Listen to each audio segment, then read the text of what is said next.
as we expect this tray to obstruct one of two MVAC views during flight. And at the very top of the rocket, the satellites are safely enclosed inside of the 17-foot diameter payload fairing. That is what we're seeing on screen right now. This protects the payload from aerothermal loads, heating, and contamination during ascent.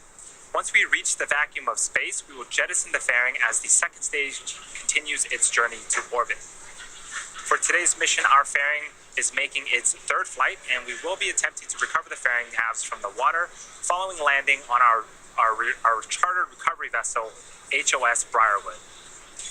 And lastly, the large truss structure next to Falcon-9 is called the Transporter Erector, also known as the TE. Its job is to roll Falcon-9 out to the launch pad, raise it to a vertical launch position, and also route power, fluids, and communication. Around T-minus 4.5 minutes, it will begin to retract away from the rocket, providing clearance for Falcon-9 to lift off. The chief engineer held a technical poll at the T-minus 1 hour mark, and the launch director held a propellant load and launch go-no-go poll at T-minus 38 minutes. Since the T-minus 35-minute mark, Falcon-9 has been loading propellants, and the vehicle is a bi-propellant vehicle, which means that it uses two types of propellants. For fuel, a refined form of kerosene called RP1, and for its oxidizer, super-chilled liquid oxygen, also known as LOX. Currently, RP1 is fully loaded on the second stage and nearly fully loaded on the first stage. Liquid oxygen loading is currently underway for both of our stages. Helium load began before the webcast went live as well, and will continue to top off until about a minute and a half before launch. We use helium to pressurize the tanks as the propellant is pulled out by the engine pumps during ascent. In about 30 seconds, at around the T-minus 7-minute mark, engine chill will begin. This is where we allow a small amount of super-chilled liquid oxygen to flow into the Merlin engine's turbopumps prior to the full flow of LOX to avoid any thermal shocks to the system. Checkouts of the second stage thrust vector control actuators are also underway. This is known as the engine wiggle test. We move the thrust chamber slightly to make sure that the guidance hardware is a go for flight. The first stage engines also perform the same wiggle test just seconds before ignition. At just under 7 minutes till liftoff, the vehicle is healthy. We are currently working no issues. Range and weather are both green for today. All systems continue to be go for a liftoff at 2:56 p.m. Eastern Time. And as I mentioned earlier, this is SpaceX's 20th mission of the year and the 127th mission to date. So far, only one of our missions this year has been launched on a new booster, and for this particular booster, it's going to be flying for the 8th time. Overall, over half the missions we've completed have been flown on flight-proven boosters. Reusability allows SpaceX to refly the most expensive parts of the rocket, which in turn drives down the cost of space access. Fuel load is complete. It also allows us to increase our launch cadence and provides more flight opportunities for our customers, like those on board today's mission. Last year, we launched more than any other launch provider in the world. On our first transporter mission earlier this year, we launched a record-breaking 143 spacecraft, which is super cool. And while there are fewer customer spacecraft on board today's mission compared to Transporter 1, we are actually launching more mass to orbit on this mission than the previous one. Several of the customers on board today's Transporter 2 mission have multi-launch agreements with SpaceX, so some of the names that you'll hear a bit later in the webcast might sound familiar to those of you who have tuned in from previous rideshare missions. We're targeting 3 dedicated rideshare flights to sun-synchronous orbits per year, and we also offer opportunities to ride to orbit on our Starlink missions, which launch every couple of weeks. Small satellites can ride to space on SpaceX's Falcon-9, Falcon Heavy, as well as Starship in the not-too-distant future. If you're interested in learning more about the rideshare program or want to reserve your own spot, head on over to our website at spacex.com/rideshare. We are just under 5 minutes till liftoff. Falcon-9 is now moving into the final stages of the countdown. Any moment now, the strong back will begin to open up its clamp. Once open, they will retract away from the rocket to its pre-launch position about 2 degrees away from Falcon-9. And as Falcon-9 lifts off, hydraulic arms will pull the strong back farther away to make sure that it is clear during liftoff.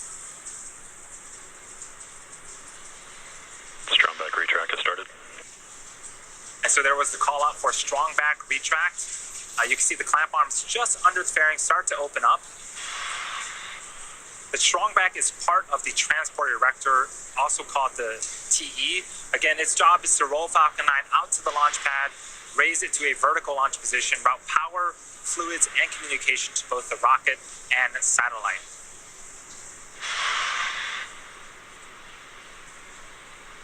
And you can start to hear some of the hissing and popping, and that is pressure venting from the rocket and the plumbing in the transporter erector.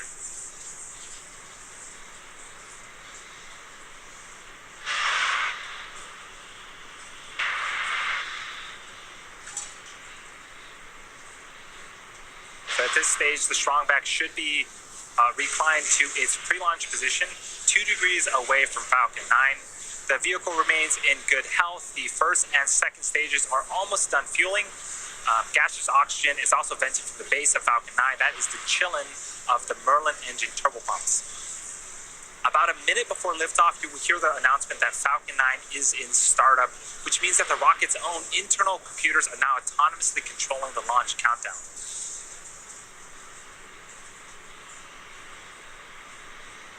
And just to check, quick in on weather, we're still green. The range is standing by to support today's mission. As a reminder, if we don't launch today, we do have a backup opportunity tomorrow at the same time.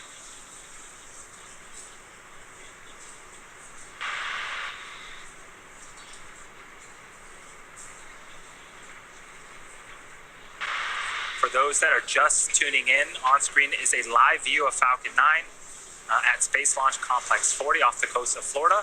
We are in the middle of the Transporter 2 mission. This is SpaceX's second dedicated smallsat rideshare mission.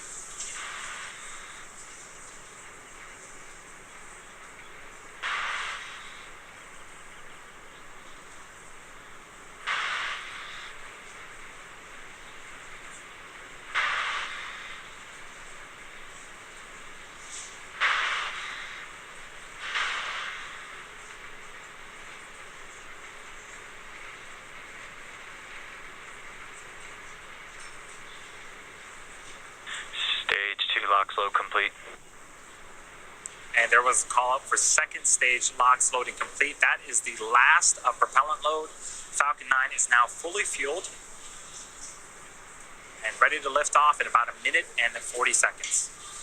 This is the 8th time that this booster will be flying today.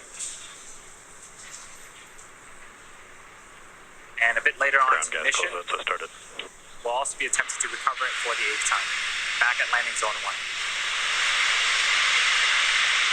So you can start to see some white clouds forming around Falcon 9. That is normal and expected at this stage in the countdown. That is cold, dense liquid oxygen meeting the warmer ambient air of Florida and starting to condense and form those white clouds that you see on screen.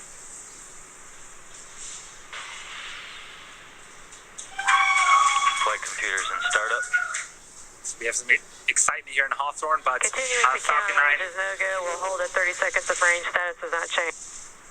Falcon 9 is in startup, and this means that the first and second stages are beginning to pressurize for launch.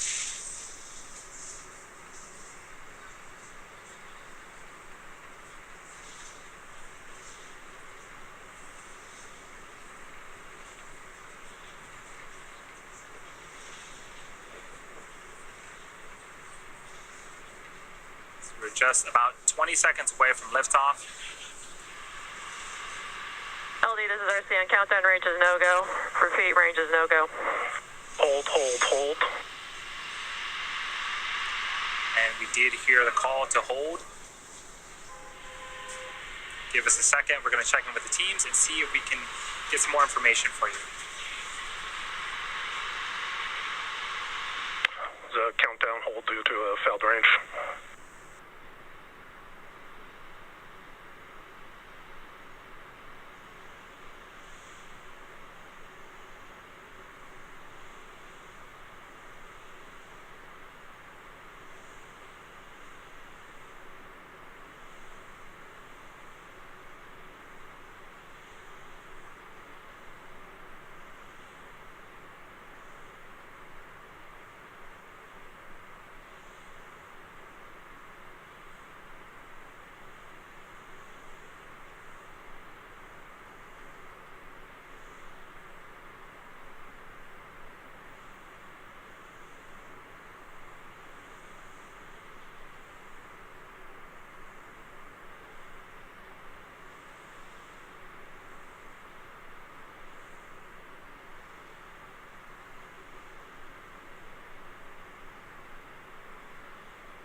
So we did have a hold. Looks like the range was a no-go. There might have been an airplane in the area.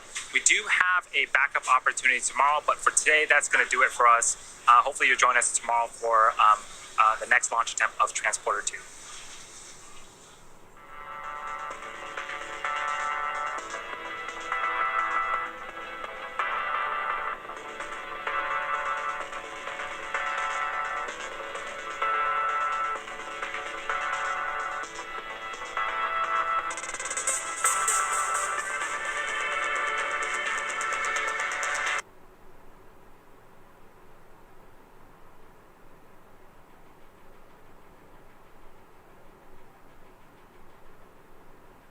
T-minus 20 seconds.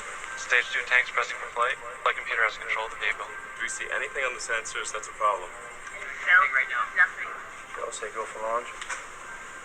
T-minus 10, 9, 8, 7, 6, 5, 4, 3, 2, 1.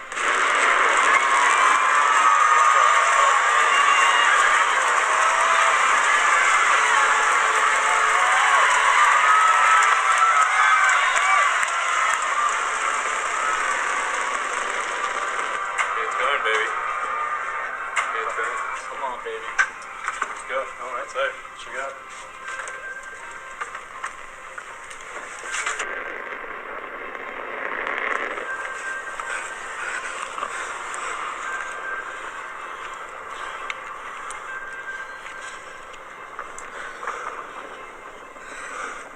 Speed 1.2 kilometers per second. Downrange distance 11 kilometers. Shortly after main engine cutoff, we're going to separate the stages and begin the second stage ignition. Come on.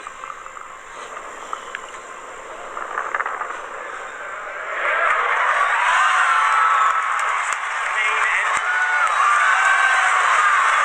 The first stage is returning to land as the second stage powers the Orcom satellite to low Earth orbit.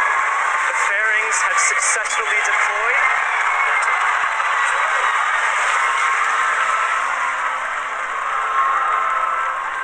The first stage will soon begin its series of 3 burns to head back towards Cape Canaveral.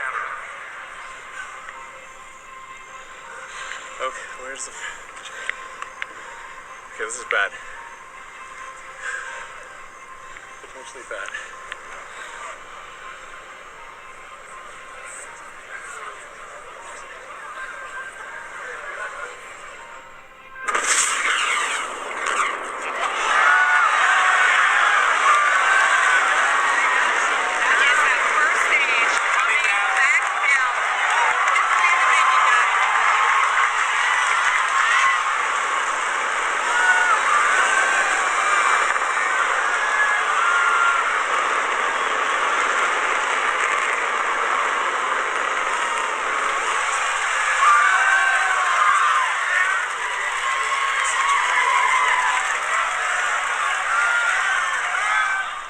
It's standing up. It's standing up. When we started coming in, it sounded like an explosion. Yeah, man. Oh my god! Look at this. Look at it. Look at it. It's just sitting there. Look at that. What?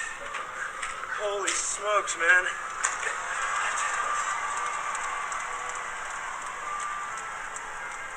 It's kind of amazing that this window of opportunity is open for life to go beyond Earth. And we just don't know how long that window is going to be open.